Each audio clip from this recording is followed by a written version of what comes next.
Thank you very much. And I'm sorry that I cannot give my speech in Macedonian. In case if you don't understand my Swiss English, just intervene and then we do some translation.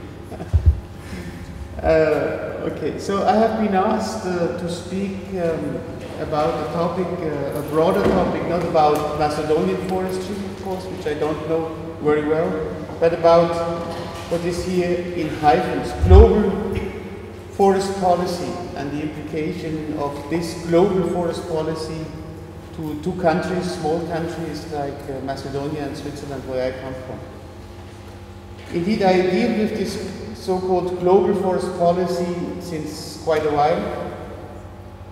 I have been working also many years for international organizations like the World Bank, FAO, international organizations, so I'm quite very familiar with this term global forest policy. Even that I have to tell you from the beginning, there is nothing like a global forest policy.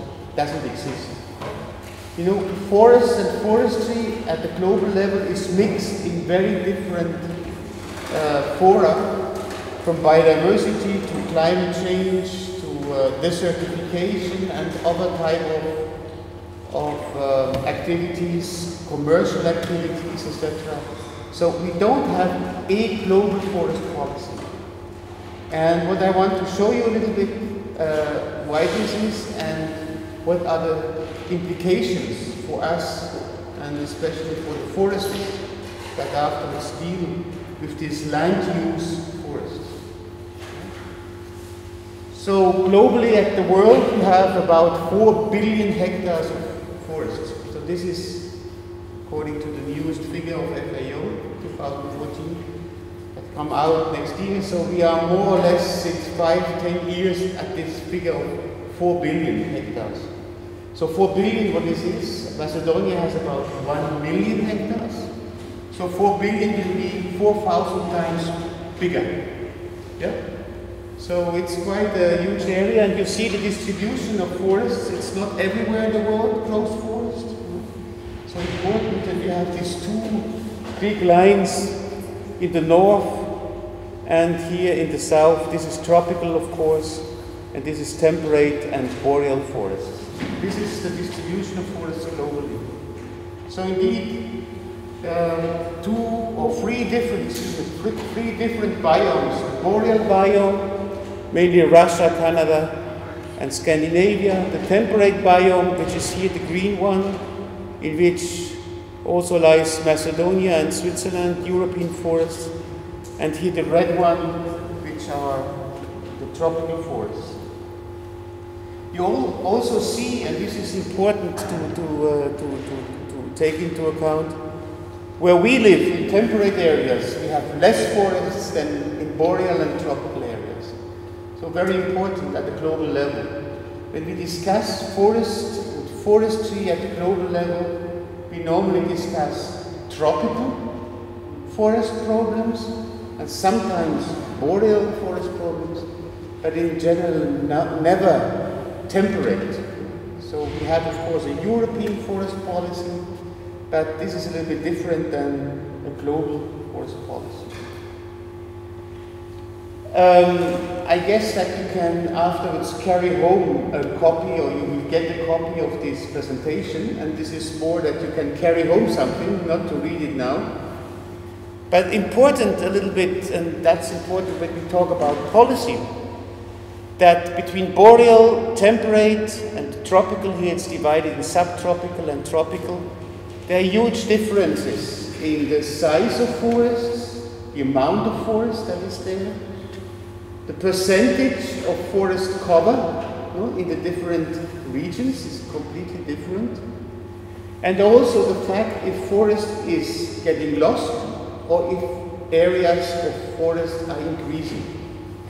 So just two figures. Look here at tropical.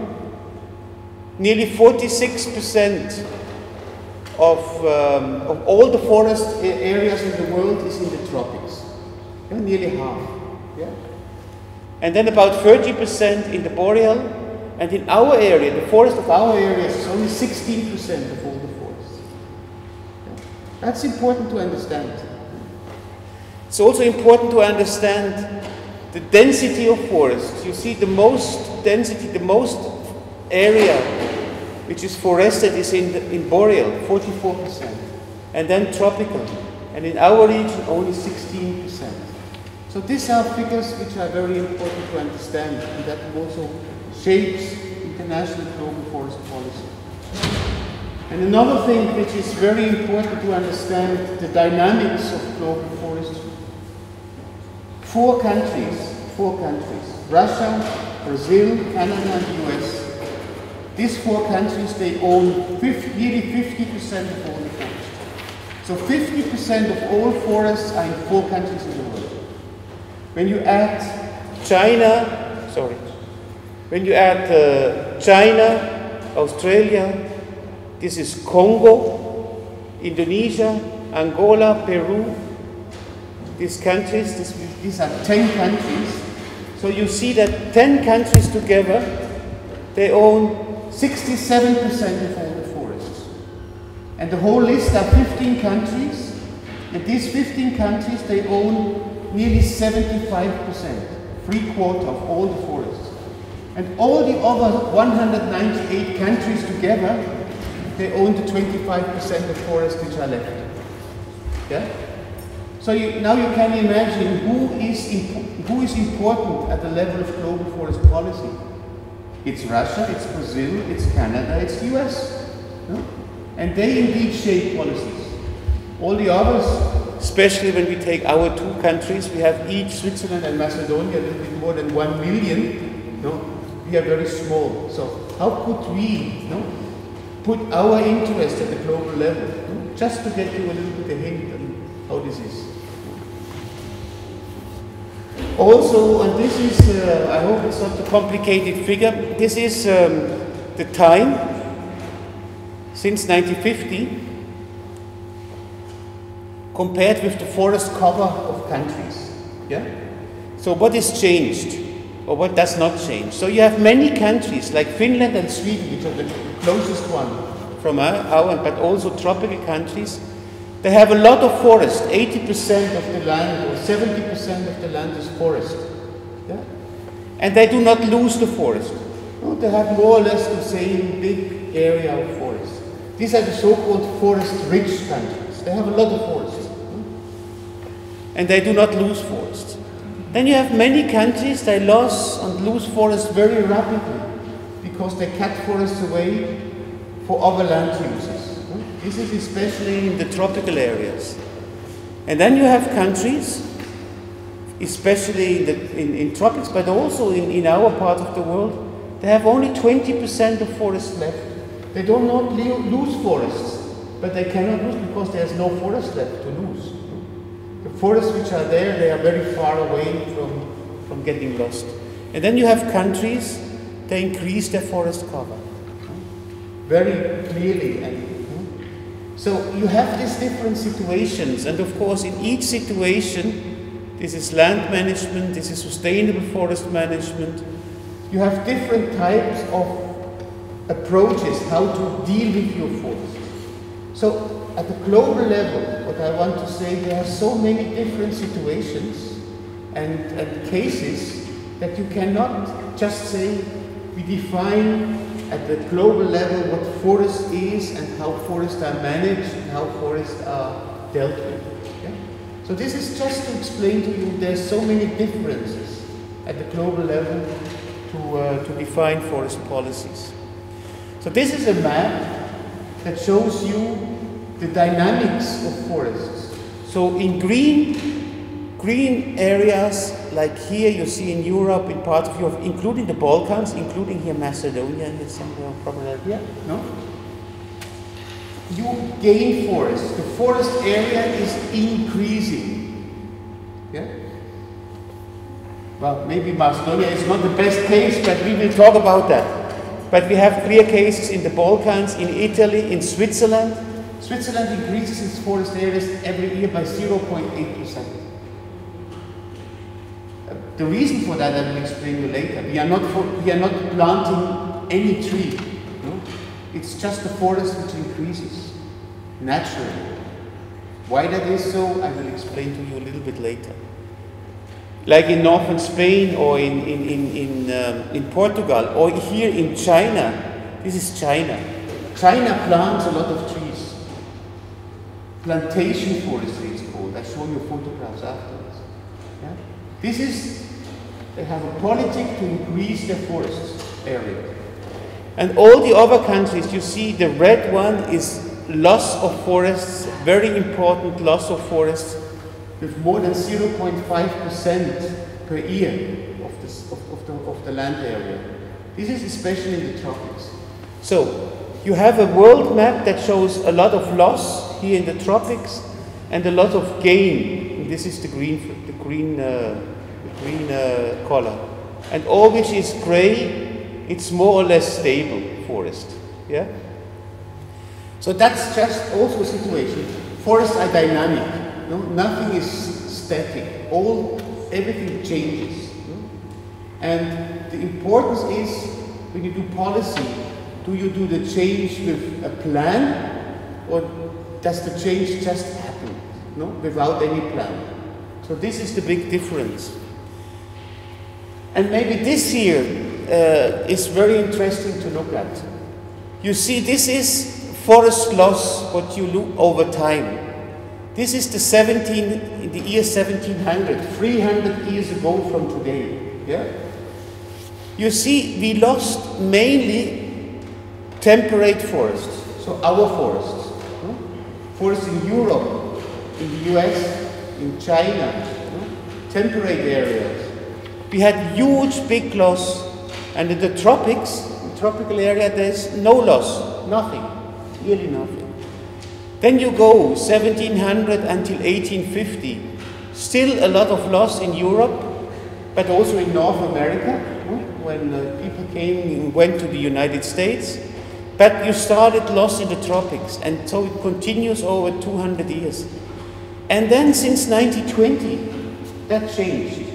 So nearly less, but still loss of forests here, 100 million per hectares over 50 years, but mainly the tropics. And then you see, since the 1950s, huge loss in tropics, but it's going down, and nearly no loss, and today, zero loss in our regions of the world.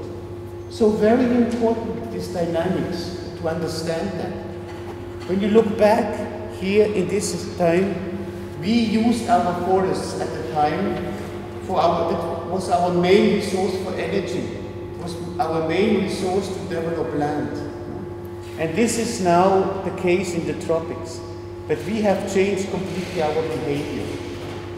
So, global forest policy is very much a policy of land use. So what is forest today might not be forest tomorrow in a certain country. Or what is an agricultural land today might become forests in 20, 30, 50 years because of certain dynamics. So this is important to understand. Even that in forests we work a long time, you know, when in silviculture, no, a beech grows 150 years. No? So it's not sure where the forests grow today. In 150 years we still have forests. This is the dynamic of our world. And it has different reasons. We come back to them, especially also new reasons like climate change and others. So, I told you that in Switzerland we increase our forest area. Indeed, we do it in an incredible rate. And this is because we have to abandon agriculture. So where was agricultural land and we do not manage them anymore, they become very fast forests. In the temperate area, and that might also be the case in Macedonia, when you don't manage your agricultural land, this land will be taken over by forests. Very fast. So maybe it's an advantage, maybe it's a disadvantage, but it's important to understand. So this is a picture of Switzerland 150 years ago, of Switzerland, which is today a country which is exemplary at the protection of its forests. But 150 years ago we needed these resources for energy, for industrial development and so on. So this is on a riverbed in the mountains. So So this all is timber coming out of our forests at that time. So the use of forest, this is also a picture which is nearly 80 years old, no? Or pictures which are 80 years old. You see the intensity of forest use in Switzerland, which is a modern country today. So charcoal, this here. Here also preparing for charcoal, or here other uses like resin, here from trees. So forests play in the history of our countries a very important role. This is a map of distribution of forest density in Europe today. So the darker green, the denser are the forests. And here you see it's a typical map of a European distribution. Here you have a lot of people living in Central Europe, but still it's quite green. So we have about all these countries have 30 up to 35% of forest cover.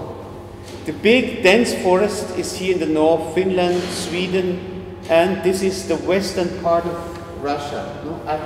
This is the Ural, here.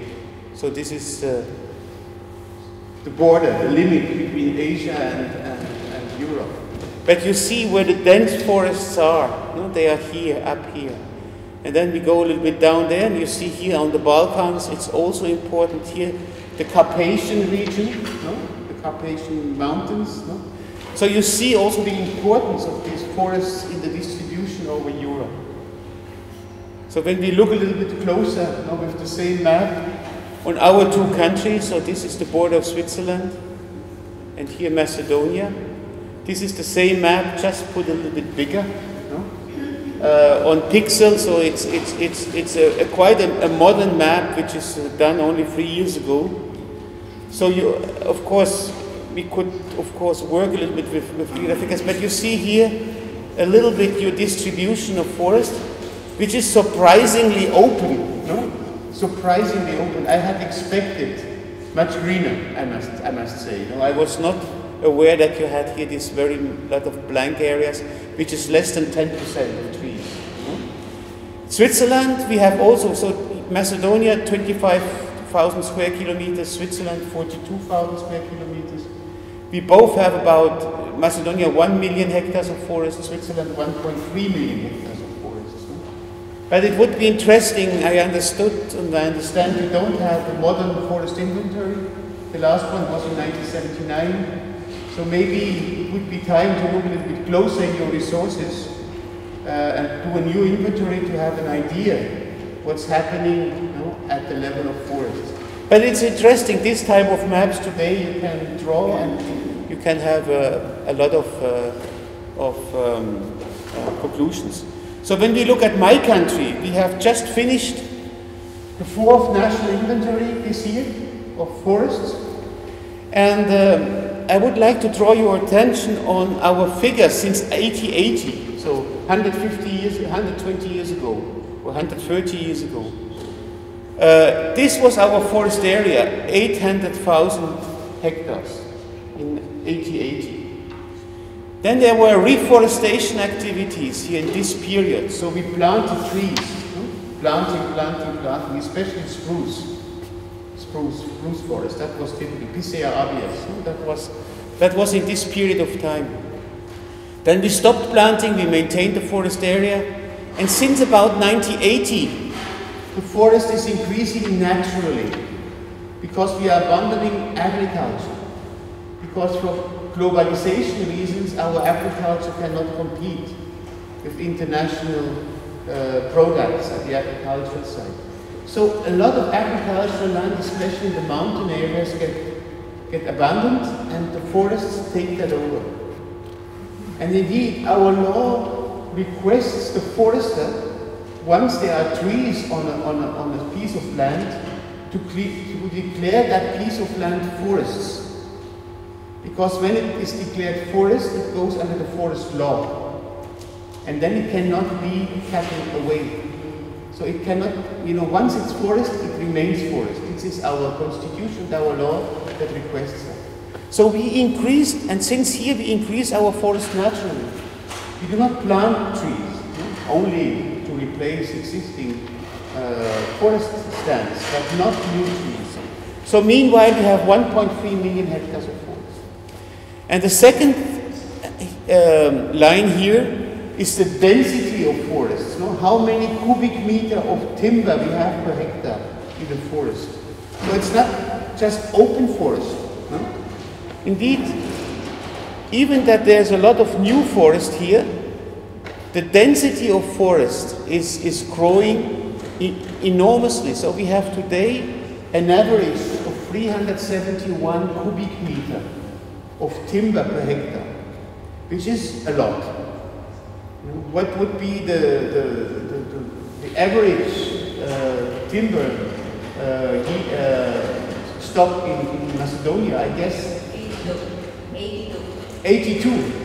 So 82. Our density of forest is 370. So imagine, it looks completely different because these forests are managed in a way as a high forest. But it's not only an advantage, I'm telling you. It can be a big disadvantage because it is very expensive to cut our forests. So we do not cut, especially private forest owners, they cannot cut their forests. It's just too expensive for them. They rather leave them. They do not cut them. Come back to that a bit later. Just this slide, not go into too much detail, but when we talk about global forest policy, that's why I need this slide. We normally talk forest and we talk timber. We talk wood. But of course, forest is not only wood, and especially on a global forest policy side, other services than wood, like biodiversity, carbon, so climate change issues, and water are important. So I need this slide to explain that the so-called use values, the direct use values and the indirect use values, this is in general recognized, also by our politicians. Yeah? Not only timber, but also the other products, and not only products, but also services like watershed protection services, carbon biodiversity, or recreation, tourism, etc. No? This is what is recognized. But there are now a lot of other values, so-called option values, bequest values, and existing values. I will not go into the detail of that, but they play an enormous role at the global policy element. You know, when we talk about sustainability, that we keep our forests, for example, for future generations, this is a value that you put on a policy for the future. It's not a value for us now, today. And all that is counted for. So I just wanted to have this slide that you understand, because I talk a little bit about wood now and timber. So even that I talk wood and timber, there are many more things that has to be taken into account when we talk global forest policy. So a couple of slides on wood and timber to get you a little bit an understanding where we are at the global level. Here, this is only the northern part, not the tropics. I leave the tropics a little bit out because we are too far away from the tropics. So what you see here is the timber stock, all what you have in the forest as a timber stock, the growing stock. So in the 41 countries of Europe without Russia, we have about 20 billion cubic meter of wood in the forests. So this includes Macedonia and Switzerland. In North America, this is especially US and Canada, it's the double, 40 billion cubic meter. And when you take the countries of independent states, which is especially Russia, but also Belarus and Central Asian states and Ukraine, you have 60 billion cubic meters of timber. So you see where the big reserves are, and how important or not important Europe is at that level. So this is just one element here. And then you see just here, this is the increment and how much we cut. But the next figure shows this here a little bit in another scale. Yeah? So this is the increment, the net increment that every year grows in forests, no? The yield, no? The increment of wood growing. In Europe, about 0.7 billion cubic meter. In North America, 0.9, this is per hectare. And in Russia, 0.775. No? So just to see how much grows every year, no? Into these forests. So you see, Europe has quite a higher growth, no, compared with the overall stock. And this is how much it is used. How much do we cut away from this growth? Yeah? So all over the world, there is more forest growing in that we can cut away. So that's the first important aspect. So we do not use, indeed, and overuse our forests globally. And especially not in the north. In the south, it looks a little bit different. In the tropics, it looks different. But this is a picture, North America, Europe, and Russia. Yeah? And then you see the big difference also, how much we cut. About half of the growth we keep in the forest in Europe. The US and Canada is using much more its forests, and Russia is really not using their forest. Only 20% of the Russian forest is cut. 80% stays. No? So there is, for the future, they have a lot of future value. No? So this is also a strategy, and indeed the Russian forest policy is indeed a policy to say we have there a huge reserve for the future that we do not need to use now. In Europe, 62%, and in North America they use nearly 80% because they're much more efficient, no, at the industry side. So this is important to understand also. The other figures is just to give you a couple of figures on how much timber is used globally. 3.5 billion. So forests, that's a major conclusion of international forest policy, is indeed a huge reserve for material, for products, for the future. And that remains so. And this is indeed the chance also of you having chosen the forestry profession. There is indeed some potential in it. The question is how we use that potential and how we manage these forests. This is indeed the big question. There should be global in it, global. Roundwood production.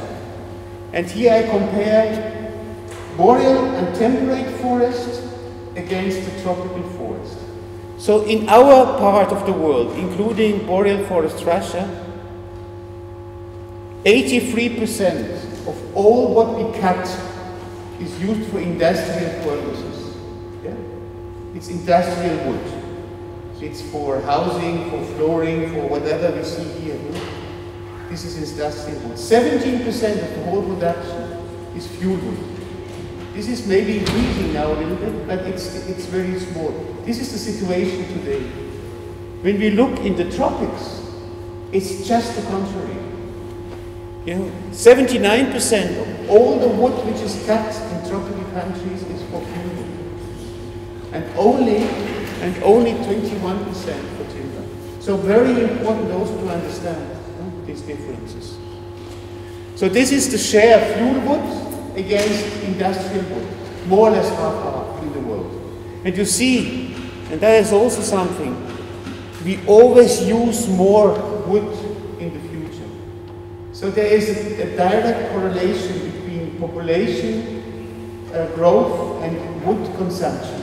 It goes hand in hand. But that's good because wood is a renewable resource. No? It's growing. No? It's coming up and it's growing. So no problem on that side. So where does this wood come from? No? And when we look temperate natural forests, or really natural forests, which are very close to nature, not changed by foresters, primary type of forest. These forests have been gone in the temperate area. In Europe, we don't have this forest anymore. All our forests are certainly somehow used. No? So this is These are all pictures of the past. We don't have the huge big trees anymore, which were here maybe hundreds of years ago.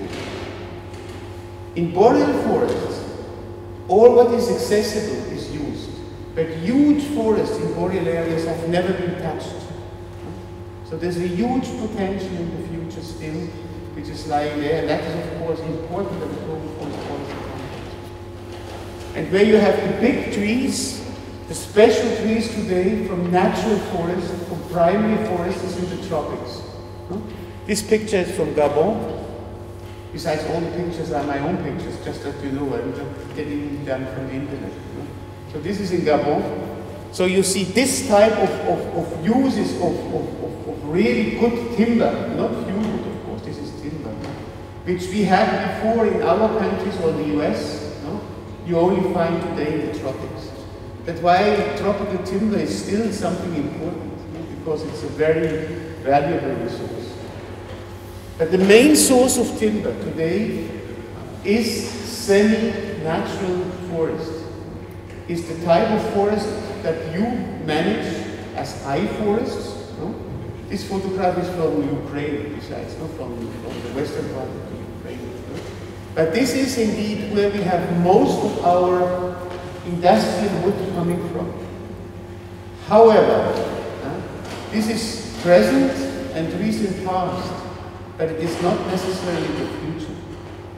Because in future there is really something which is happening very much at the global level, and that will influence us and will influence also Macedonian forestry and other forests, which is the increase of planted forests. Planted forests that we know, like this here, these are planted forests in PCA areas in western Ukraine, managed through clear cut. This is still going on today. However, there is a big question mark behind this forestry, especially because of climate change. I come back to that. But what is going on is this type of forestry. Yeah? This type of completely different type, which looks far away from the forest that we do today. This is Brazil. This here is in China, etc. You see huge areas transformed just to produce fiber, timber, fiber. This is indeed today already 40% of all the fiber, of all the pulp comes out of plantations, of this type of plantations. And it's going faster and faster. And this is something that we have to learn from global forest policy. What can we do? Would that be the future of Macedonian forestry or Swiss forestry? I guess not. And indeed, we cannot compete with that. This, for example, is a 2-year-old plantation in India. 2 years old. Just to give you a little bit of hint, which type of competition is out there when we think about timber production. Yeah? And this is teak. Teak is a very valued species, also species that are going beyond fiber use, not for pulp and paper, but for furniture, etc. All that is planted already today in this way. One last slide and then we can have a small break. Or shall we have a break here? No, let me give this slide because and then I have a next section. So if we summarize that, on the wood side, there is really a dynamic that we have to look very, very closely, and that afterwards gives us also conclusions at the level of our nations. So you see here natural forest, plantation forest, and the total, and this divided in the different parts of the world. So in Europe, you see we have an increase of forests overall, an increase of wood, plantations on the forest, slowly. In Asia, we lose natural forests, but we increase this plantation forestry. In Africa, you lose natural forests and have only small new forests. South America, you lose a lot of forests. No? In Middle East, you lose forests. In North America, you lose natural forests, but you increase plantation forestry. In Central America, it's also a loss. No? But you see everywhere here an increase of plantation forestry. An important aspect when we look a little bit closer what we should do in the future.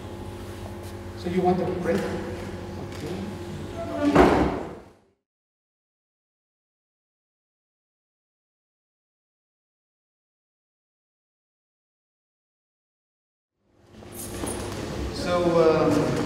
So before I try to explain you a little bit the overall situation out there on international on forest and international forest and timber situation, it's good that we had a small break now, that we had some drink, because the next 3-4 slides will be rather dry. So this is, I think, because I have to go back now and to explain to you a couple of elements that influence global policy before we make then the step, what does it mean for our countries. Yeah? So a number of very dry slides, but important for you to understand. So the first one is a little bit complicated just to say like that. Sovereignty versus global commons. So sovereignty, what does it mean? That each and every country, nation, decides internally what its policy. Yeah? And this is particularly in respect to forests. Sovereignty. Yeah? So, versus global commons mean there are interests for all the nations or for all the countries within a region, common interests they have. So you can imagine, a global common is all our interest to combat climate change, for example. This is in the common interest. Or biodiversity conservation, it's not limited to one country, you know. An animal goes beyond the borders of a country. It's within a certain climatic zone or a certain natural zone. So forests, and that is very important to understand, forest policy was always and is still very much in the interest of one single nation. Every nation decides itself what it does with its forests. And this is not necessarily the best condition that we have. You know that forests can be very much politicized, that the politics use the forest for whatever reason, you know? For enrichment, corruption, whatever can be linked with that one. Because it stays within a limit and there is no international global element. However, most of the values of forests are global, and only the use of it is at the nation side. So it's important to understand that discrepancy, and that has to be worked on. You know, there was an effort, even in Europe over the last 2 years, to sign what is a European Convention on Forests, that all European nations together write some kind of a paper and a decision that forests is managed in a sense that it serves the purpose of the development of all the nations in Europe. The negotiations were through 2 years. There was no conclusion. So you see, even in a world like in Europe, it's difficult to put a common approach to forests. So that's why, and that's the reason that we don't have really a global forest policy. So even that we cannot come at a regional level to do that in a good sense. Also, and that's also very, very shortly, forests and forest management is very much linked to international financial and economic conditions and changes. Whenever there's a crisis out there, on the financial side, or a crisis on the economic side, for example, in the construction sector or whatever, it always affects forests and how we use the forests. Either on the production side, that we cannot sell our products, that's not so complicated, but when the crisis is harder, especially in poorer countries, The forests are the area where you get in and you make your living. So there's always pressure. When there's a crisis, there's always pressure on the forest. But that's also something which is very important. And the crisis is not necessarily a crisis in the forests, it's a crisis at the economy as a whole. Something which is important, maybe less to our countries, even less in Macedonia, but especially in the least developed countries in the south. Forests and poverty are very much linked. Where you have a lot of forests, there's a lot of poverty. And poverty also pushes on the forests. So this is an important element of global policy, that forest areas where forests are the poorest people of the world in general terms. So that is something which influences, of course, very much our policy behavior. And there's another thing, this is globalization. I showed you with these slides before on plantation development, which is the typical way of how globalization works today.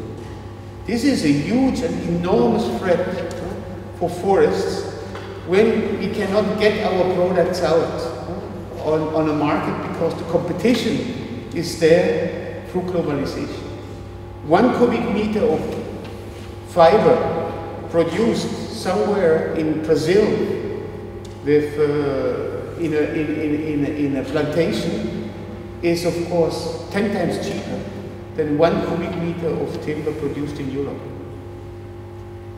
So these elements that will give us a hardship in the future, and that will also influence us, how we deal with our forests. If our forests do not have a value, if a forest owner does not get the value for its products, how will we manage the forest in the future? So this is an important factor which we have to take into account. The more open the economies are, the more we are under the influence of globalization. And then the last element is the governance issue. Governance means there are a lot of conflicts out there. Conflicts outside forests, but that influence forests, because people might be pushed into forest areas. This is one element. But also the whole aspect on how we manage our forests from a political viewpoint. So these are the general elements that somehow influences policies at a global level. But they are also what I call assets, what helps us indeed to promote forestry. And so we have the problems and the assets. So one of the assets is the more we push towards what is called the green economy, that we use our products that we can produce on a sustainable basis, like wood and other forest products, the more it helps us to manage our forests. Land degradation. A lot of land worldwide, huge land areas are degraded. To restore degraded land, planting trees and forests is the solution. So there is a new element that is more and more recognized at that level. Not only just planting forests for fiber production, as I showed you, but also recover land which is unproductive. And I guess there's also of this type of land available in a country like in Macedonia. Energy. This is of course the big term in respect to forests. Biomass, wood fuel, is indeed has a lot of potential internationally. Even that goes up and down. When I was preparing yesterday this presentation, I looked a little bit into the details of the energy market over the last 2 years, in general terms. You know that currently the price for fossil fuel, is very, very much down. And there's a decision of the countries that produce fossil fuels not to change that. So the prices might go more and more down. This is bad, of course, for forestry, because if you can get your fossil fuel cheap, nobody wants to use biofuel and biomass fuel. So This goes up and down, but in the long term, in the longer term, clearly the wood-based biofuel is a huge resource and probably the best what we have to have a functional forestry in the future. So energy is an important asset.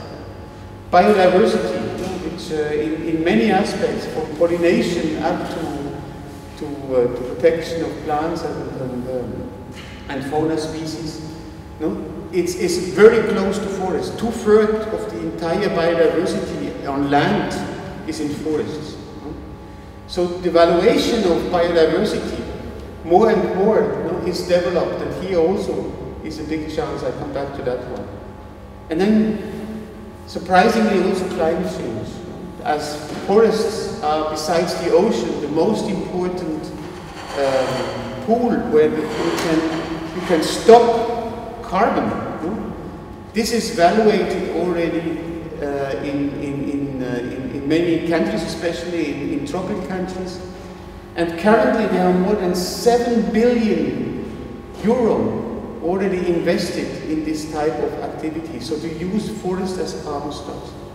So that is another asset which came only in over the last 5 to 10 years. I'll also come back to that one. So these assets, to see what kind of these elements of these assets can be used also in a context, in a national context like in Macedonia. This will be somehow the challenge to look at, and we do that a little bit later.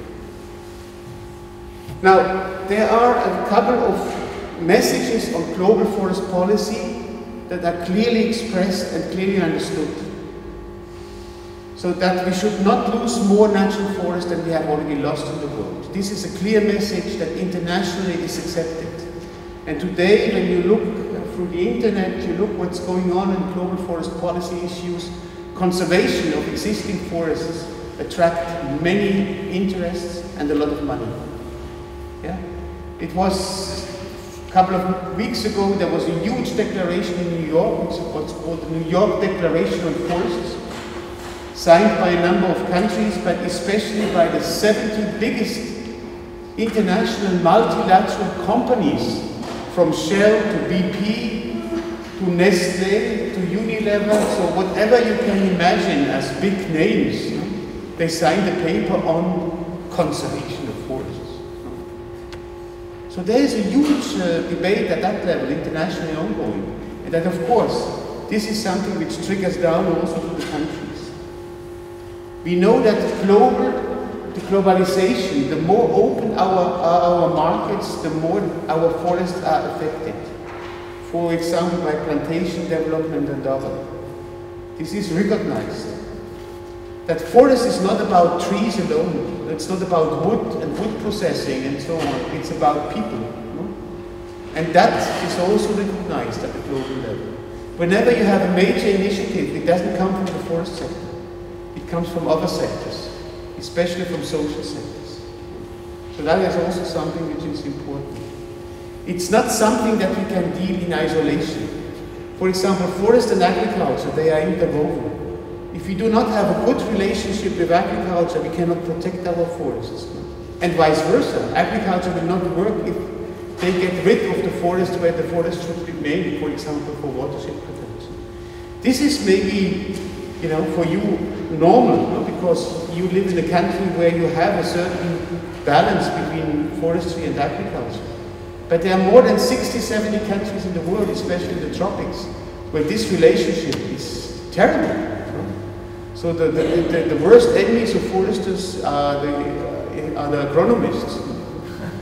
It's not like in our school we have agronomy and forestry together, they're also competing, Of course, This is a logical thing. But important is that forest and agriculture, they should work hand in hand. And this chance to use forest as a mitigation option for carbon. This is something which has and will have a potential of the next 50 to 100 years. Maybe not longer. The longer term is a big question mark. But this is something which is recognized today. And in global policy, the most active activities in global forest policy are linked with climate change today. And this is the last of these boring slides, I promise you. There is no single approach on forests. There's no one single forest policy. It's always linked with something different. No? It's doing something to my suit. Okay. Sorry. So, there is forest in the international political arena. Yeah? You know what G8 is, are the big countries, what G9 would be a bigger country in addition, that is currently not invited to Russia knowing that discussion. They discuss forests. When I worked at the World Bank, I had once the chance to speak to the heads of states on forestry. It's incredible how high up goes forests in the international political agenda.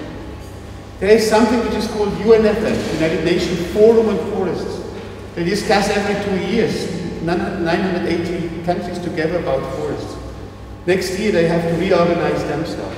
So there's a lot of things ongoing. In Europe we have the so-called Forest Europe process, maybe you might know, where you try to coordinate at European level regional policy. So this exists, political arena. You have forestry linked with the big, huge objectives at the United Nations. They are called Millennium Development Goals. Maybe you might have heard that before. And the new ones, they are called the Sustainable Development Goals. These are the goals that the United Nations gives itself. And a lot of money goes into this type of activities. So forests are a recognized part of these processes. We have a convention on climate change. Forests has a major role to play, as I said before, to mitigate climate change, to mitigate greenhouse gases. I don't explain the different elements, but one thing you should just know what it is. Forest NAMA. No? NAMA is called National Appropriated Mitigation Action. I don't know if you have heard that, but this is a plan that a country develops how it can count forests for carbon storage. Simply explained. Because this I want to come back, because I know that it is still a question mark behind Macedonia, because you haven't started with that. But there is maybe something that could be looked at. Because climate change and forests, this is the big policy issue today that we really should have in mind on the different aspects. Forest and biological diversity, there is a convention on biological diversity. Forests play an important role. There have been targets formulated worldwide how we protect biodiversity. This is something which, of course, we really have to be smart enough to use it. We don't do it yet. And that is also something I will come back to. Forest and economic growth. We talked now already several times about the real potential that lies in forest products, and especially also in wood, timber and fiber, that could be used much better. And then there's this dimension of the public opinions. You know, everybody likes forests. Everybody talks about forests. Everybody supports forests. So this type of media role and so on, we as foresters need to be much smarter to use this type of potential. Yeah? So what I want to say with this slide, there is no one single global forest policy. You always put it in these, you know, in these different parts, and then you take it out, you know, where you need it, you know, and you bring it together. And this is indeed how you should do national forest policy. You should use what is there, available and thought through at global level, and transform these elements at national level. And to be creative and innovative with that. And you have a backing international, you know, with this type of thing. So that brings us to what it is, maybe something like an overall global forest policy goal, which is to meet the growing demand and need for forest goods, social and ecosystem services, a social service for forests, recreation, tourism, an ecosystem service is watershed, biodiversity, etc. in a more efficient, effective, equitable and sustainable manner. A lot of words behind, but what is meant is we still have the same goal since many, many years to use forests in a sustainable way, but we have to improve our behavior, how we manage these forests. So somehow this is the summary of a global forestry goal. And of course these goals can be translated at the national level. So it brings us to 3 priority areas: ecosystem services, that forests serve ecosystem services, and resilience. I come back to the word resilience, just to explain that to you. The permanence of carbon pools, so to use really this role of forests at the level of climate change, and wood fiber as an expression of forest products. So you see, I put this picture here. You will say, what is this? No? Yeah, this is wood of the future. This is out of wood. No? This is a product out of wood. In this sense here, this is a base for an energy product. I'll come back to that. Now, these 3 elements, ecosystem services, permanence of carbon pools, and wood fibers, explained a little bit and then transformed in our context. So what could be done when we look at these elements, of these global elements that are important for a global forest policy? What could be done at the national level? So Macedonia has signed, like Switzerland, the Convention on Biological Diversity. So we have to fulfill also international agreements. And I put here 2 agreements, I think, which are important also for Macedonia. So at the global level, the Convention on Biological Diversity, they are the so-called IG targets, so targets that have been formulated to achieve at the global level. And there is a target by the year 2020 that 17% of all important ecosystems are put under protection. So that will mean, translated somehow into the Macedonian context, when we leave water aside, about 17% of the forests would be needed to set aside as protected forests. I think you are very close to that, or yes, yes, you are. No? So this is a typical global policy objective translated at the national level. Yeah? There are EU biodiversity targets. I will not go into detail of them, but there's one which is very interesting, target 3, increase the contribution of agriculture and forestry to maintain and enhancing biodiversity, to bring agriculture and forestry together, no? Which is, in your context, of course, one of the main elements of land use, because agriculture and forestry, at least in that part of the country that I have seen until now, is very closely interwoven. So, ecosystem diversity in Europe, translated into the Macedonian context with all your protected area, you are very far already at this level. I understood this is an element that was last time. Just to explain to you, this is the Swiss context. When you compare your Macedonian context with the Swiss context, you are more advanced, at least on the area side. We are really behind. Indeed, until about 10 years ago, we only had 1 protected area. However, of course, we said that wherever we use our forest, we protect our forests. So, in our own interpretation, we protected already 30% of our land use. But meanwhile, of course, we have to follow also these IG rules and these other targets. So there's still a lot of work to do at this level. So I tried yesterday to put a little bit, these are the criteria on the left side which are linked to the biodiversity targets. And I tried to put a little bit the pluses and the minuses between Switzerland and Macedonia, where work is to be done at that field. Of course, this is open for discussion.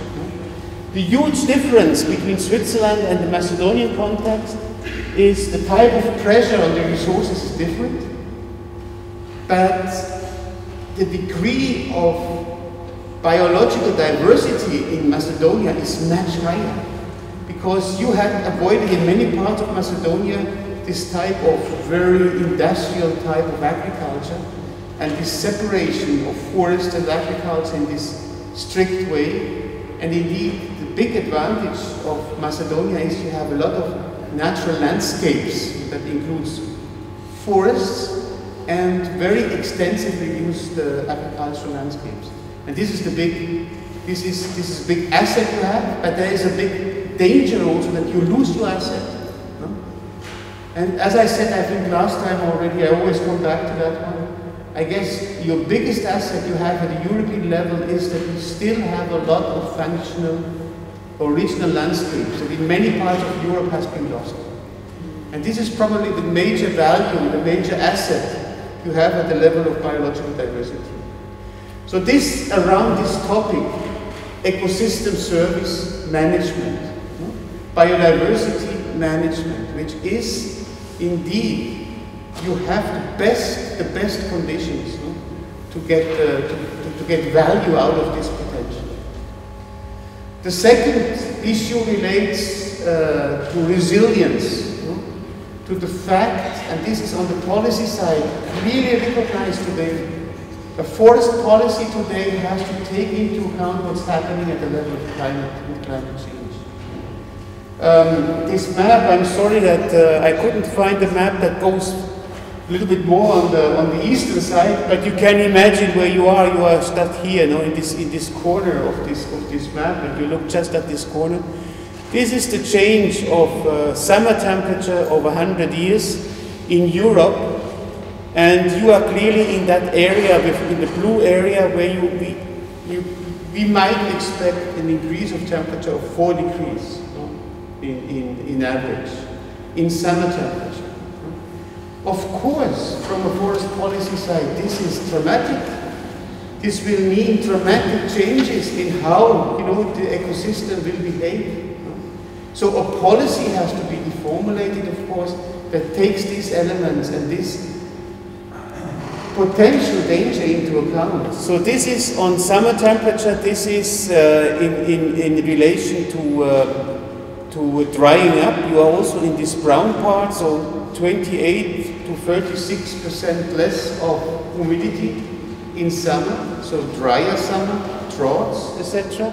In winter, the same thing. It looks a little bit different at a magnitude 2 degrees, and here a little bit more precipitation maybe, But these factors, these elements, these resilience elements, have to be taken into account in each and every policy. So the factors, we don't go into the detail, we don't have the time, but it's that you keep them. The factors are the same if you're in Switzerland, if you are here. We are in the same situation, maybe just to show you here. We are in the same situation, we are a little bit less in temperature change, but we are also in dramatic situation in this sense. In Switzerland, I think I explained that to you last time when I was here. We have already now a temperature change observed over the last 40 years of 1.6 degrees. So it's already quite substantial. And what happened are, these elements here, which are broad elements, increase of temperature, longer vegetation periods, increased drought in periods of summer, absorption of nitrogen, concentration of CO2 in the atmosphere, winter storms, extreme weather conditions, etc. So this is the same in many parts of Europe. And this, of course, there is clear a need to address that at regional level, of course, first, but then at the level of the national level. Because there's no biodiversity policy, there's no forest policy without taking into account now the effects of climate change. So that is an important aspect. Ah yes, I have here, this is especially for the foresters amongst you, a little bit of modeling about our two major timber species, beech and spruce. We have about 50% of our forests are spruce, but spruce, contents of spruce, and about 20% of beech. So you look, this is beech and this is spruce distribution in 1990 in Switzerland. Yeah? So this is, you see, our two main species. And to know the Swiss geography, this is the plateau. So if you want the Central Valley, no? And this is the mountain range. No? So Fagus and Picea, so 1990. 2020, this is already something that it's in 5 years, and this is not only modeling, so this is already measured. No? We are getting, you see it's getting more open, no? Because of climate change, especially on the spruce side. And you see 2050 and 2090, this is that modeling. So that will mean our policy has to think really through already the silvicultural models. What can we do in future that we are not risking in future these major changes at that level? So there's a lot of work done at the research side in this, and this is already translated into policies. And then the second element of climate change is this carbon element. So to mitigate climate change, to help to play a role, to control temperature change. So in Switzerland we count CO2 in our greenhouse gas inventory. I guess you do the same in Macedonia. I don't go into the figures also for you, just that you know we have these figures. So indeed the forest in Switzerland makes 40% of our national emission reduction potential already today. Of course we do not want to lose that. That would be terrible. No, if these forests lose this impact of keeping the carbon intact. No? So this is a huge challenge at the national forest policy level that comes from a global problem. So this is the second element. So the first element was ecosystem services. The second element related to climate change, resilience and carbon. And the third element relates to the fact that forests are still a source for products, and these products can help us to make our economy stable and secure and sustainable. So I put this slide here, a little bit provocative, just as an example. For new forest products, you have forest biomass, you can transform that into very new products. As you know, I showed you that also last time. I still have my jacket on. It's still the same jacket out of beechwood, 100% beechwood jacket. For those who haven't touched it yet, I can do it later. Biofuels, and biofuel indeed. Over the last 15 years, there has been a technological development which is incredible at the level of biofuel. Especially the Germans have advanced very much on that. And you have already today even aircraft that are able to go with wood biofuel. So this is something specific, and the construction material linked to that. So this is just a little bit illustrative, I don't of course I just want to tell you that from the traditional use of forest products, we come to more and more effective use for a material that comes out of wood. And the most compelling case immediately over the next 10 to 20 years, especially when we take the situation in this part of the world, is for sure wood energy. I put here a couple of elements together. It's also reading for later. This is brand new, it's only just came out. In Europe, in the EU, 10% of the primary energy today is wood fuel. 10% of it. Went up from 2% within 20 years. Yeah? No, within 10 years. From 2% to 10%. Yeah? Wood pellets, which is interesting. It's 15 million tons today. It's 10 times more than 10 years ago. Production and consumption of wood energy in Western Balkan is growing. 23% of the production today is exported. So it's indeed something from the Western Balkan to the EU. Yeah? And here, this is down there, the potential to transform wood energy to prepare pellets and other type of modern wood energy products is enormous and growing in the Balkans. So you see, this is this figure, where the capacity, the production is. You have even Macedonia on this, you know, I guess that there is quite a lot of potential. When I think about, you know, your forests and what you have now, you know, it's not something that you need necessarily to transform all in high forests. No? Maybe your potential is somewhere else. No? And that could be thought through at the level of a national policy. And all that comes from a more global or regional policy. No? Wood fuel as a new material at the level of energy. So this just a little bit as an illustration for that. So out of all that, what niche is there for Macedonian forest programs? And if you look at that picture, you have the feeling, oh, poor forest. And when I look at this picture, I say, oh, rich forest. And this perception, you know, this perception indeed is like a rich forest. Why? Because this has different type of biodiversity. It has different type of landscape value that you don't find in other parts of Europe. And this is the part where you can get a wood product out of it, which is wood fuel. And that you could, of course, intensify and manage and so on in the longer term. You know, managing this type of forest and remaining this coppice forest, no? And remaining coppice forest is much easier and much faster than transforming in 100 years forests to high forests where you have no chance at an international market to compete. Of course, you need some high forests to satisfy your own national demand, or domestic demand. But I see here a huge potential. No? I see out of these landscapes, no, huge potential. Because they have this link between a natural landscape, forest, and other land uses, which in other parts are already gone. And of course, your other forests that are still there, you not forget that. You know? So that potential, I think, is there.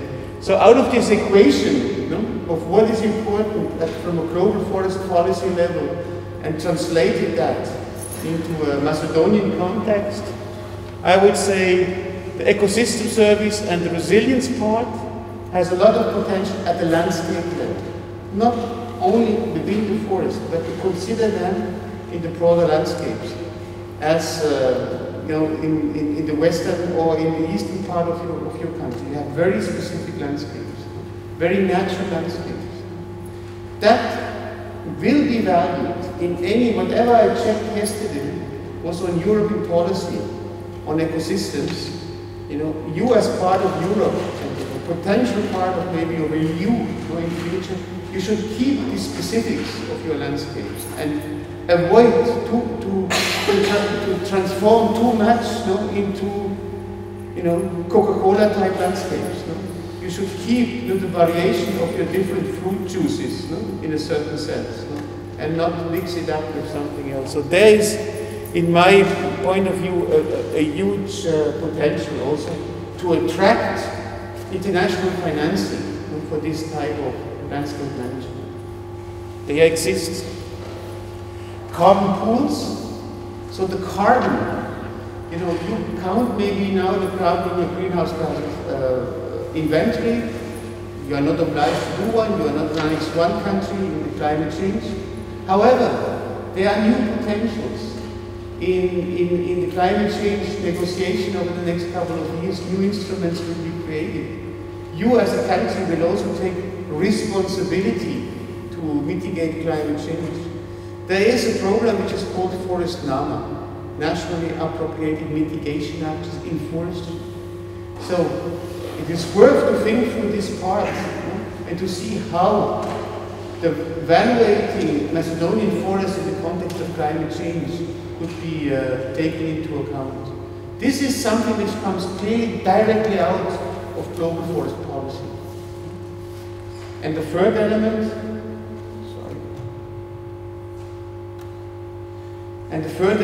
are these forest products. You should fulfill, of course, your national demand for timber and wood fuel, but define niches for export and others. So where you can maybe gain still some of your income out of forests directly. However, this for sure will not be on the classical forestry. So you have to find your niche. And I think this is something that you should use over the next couple of years to develop. What is the right niche from the forest products viewpoint for Macedonian forestry? So these are the three elements to bring together from a global policy viewpoint. So thank you very much.